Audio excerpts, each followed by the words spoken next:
তিন শ্রেণীর মানুষকে হত্যা করতে হয়, দুই শ্রেণীর মানুষের বাঁচার পথ আছে। এক, কেউ বললো আমি কোরআন মাজিদ মানি না, তাহলে ও মোরতাদ, সরকারি ভাবে তাকে হত্যা করতে হবে, সরকারি ভাবে তাকে ফাঁসির মঞ্চে নিয়ে যাওয়া হয়েছে, ফাঁস গলায় দেওয়া হবে। ও বলছে আমার ভুল হয়েছে, আমার ভুল হয়েছে, আমার ভুল হয়েছে। কোরআন মাজিদ আল্লাহর বিধান, আল্লাহর কালাম, আমি ভুল স্বীকার করলাম, তখন তাকে ফাঁস থেকে নামিয়ে দিতে হবে। পাপ ছিল হত্যা। দুই, কেসাস। আপনি আমাকে হত্যা করেছেন, আমার বাপ আপনাকে হত্যা করে নেবে, এর নাম কেসাস। কোরআন মাজিদে উল্লেখ হয়েছে আয়াত, কত হাদিস। এখন আপনার কেসাস হিসেবে আপনাকে ফাঁসির মঞ্চে নিয়ে যাওয়া হয়েছে, আপনি আমাকে হত্যা করেছেন, এখন আপনার গলায় ফাঁস দেওয়া হবে। তখন আমার বাপ মা চিল্লাচিল্লি করে বলছে আমরা মাফ করে দিলাম, কেসাস নিব না, আমরা মাফ করে দিলাম, কেসাস নিব না। তাহলে তাকে ফাঁস থেকে নামিয়ে নিতে হবে। পাপ ছিল হত্যার যোগ্য, কিন্তু ফাঁসি হলো না। জেনা মহাপাপ। রাসূল সাল্লাল্লাহু আলাইহি সাল্লাম বলেন আল বিকরু বিল বিকরি জিলদু মিয়া তাগরিব সানা। অবিবাহিত ছেলে মেয়ে যদি জেনা করে 100 লাঠি পিটিয়ে এলাকা থেকে 1 বছরের জন্য তাড়িয়ে দিতে হবে। তিনি বলেন আসাইবা বিসাইবা রাজম। বিবাহিত পুরুষ নারী যদি জেনা করে তাহলে তাকে ইট ঢেল পাথর দিয়ে মেরে মেরে মেরে ফেলতে হবে, তাকে মারতেই হবে।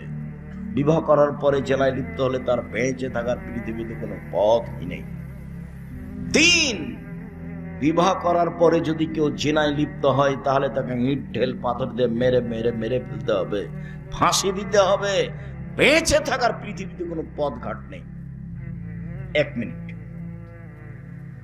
গামেদ সম্প্রদায়ের একজন মহিলা এসে বলছে আল্লাহ রাসূলকে, তাহিরনি ইয়া রাসূলুল্লাহ, আল্লাহ রাসূল আমাকে পবিত্র করেন। মহিলা এসে বলছে, তখন আল্লাহ রাসূল বলছেন ইরজাই, বাড়ি ফিরে যাও, আস্তাগফিরুল্লাহ, আল্লাহর নিকটে ক্ষমা চাও, ও তুবি ইলাইহি, তুমি তওবা করো, তোমার পাপ ক্ষমা হয়ে যাবে। তখন মহিলাটি বলছে আত্মরত্তেদিন আমার দাদা মাইজুন মালিক, মাইজুন মালিককে যেভাবে ফিরিয়ে দিয়েছিলেন তার বিচার না করে সেইভাবে কি আপনি আমাকে ফিরিয়ে দিতে চাচ্ছেন? ওয়ান্না হবলা মিনা জেনা, আমার পেটে অবৈধ সন্তান রয়েছে, দয়া করে বিচার করে দেন, আমাকে ফিরিয়ে দিয়েন না।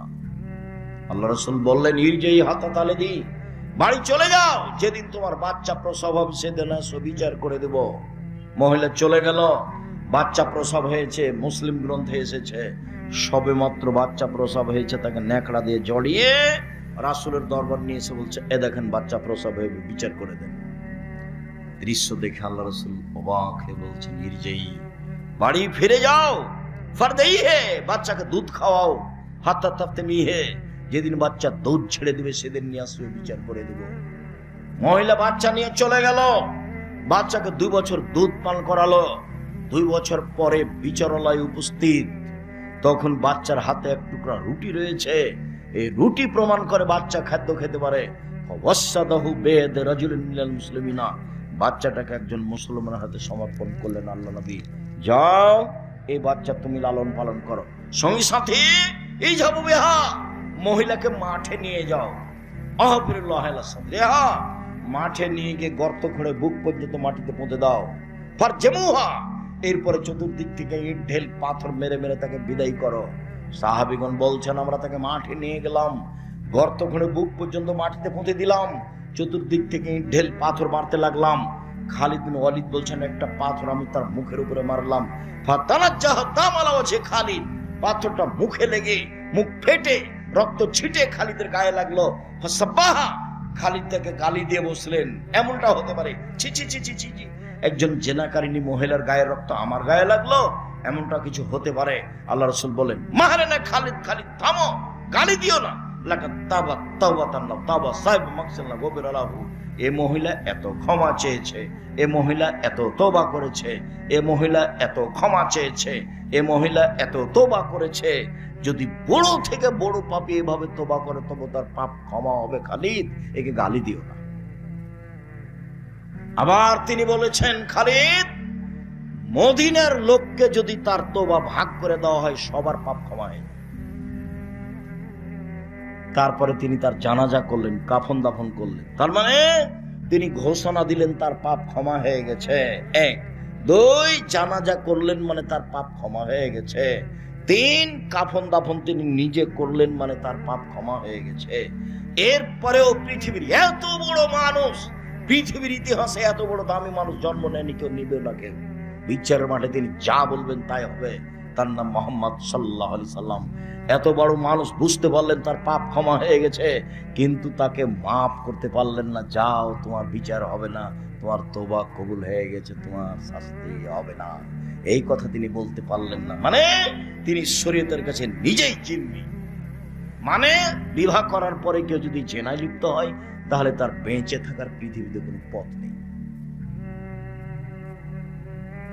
এরপরেও যদি বিচার না হয়, আল্লাহর কাছে যদি কান্নাকাটি করে ক্ষমা চায়, তাহলে এই পাপ ক্ষমা হবে ইনশাআল্লাহ। কিন্তু যার বদনাম করেছেন দোকানে বসে, সেই পাপ আল্লাহর কাছে ক্ষমা চান দেখি। বুঝাতে পারিনি গীবাত কাকে বলে। যদি আমি বুঝাতে না পারি তাহলে আমার ব্যর্থতা। কথা সত্য, কিন্তু আপনাকে বুঝাতে পারলাম না। আমি বলেছি জিন্দেগিতে কখনো আর ওই দোকানের সামনে বসবেন না। আড্ডাটা চিরদিনের জন্য হারাম।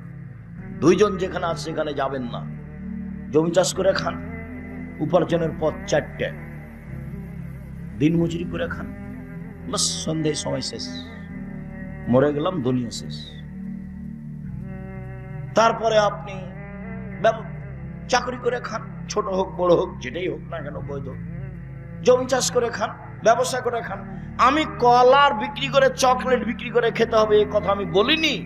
আমি চকলেট বিক্রি করে খেতে হবে মানে বলেছি কম থেকে কম পয়সার ব্যবসা।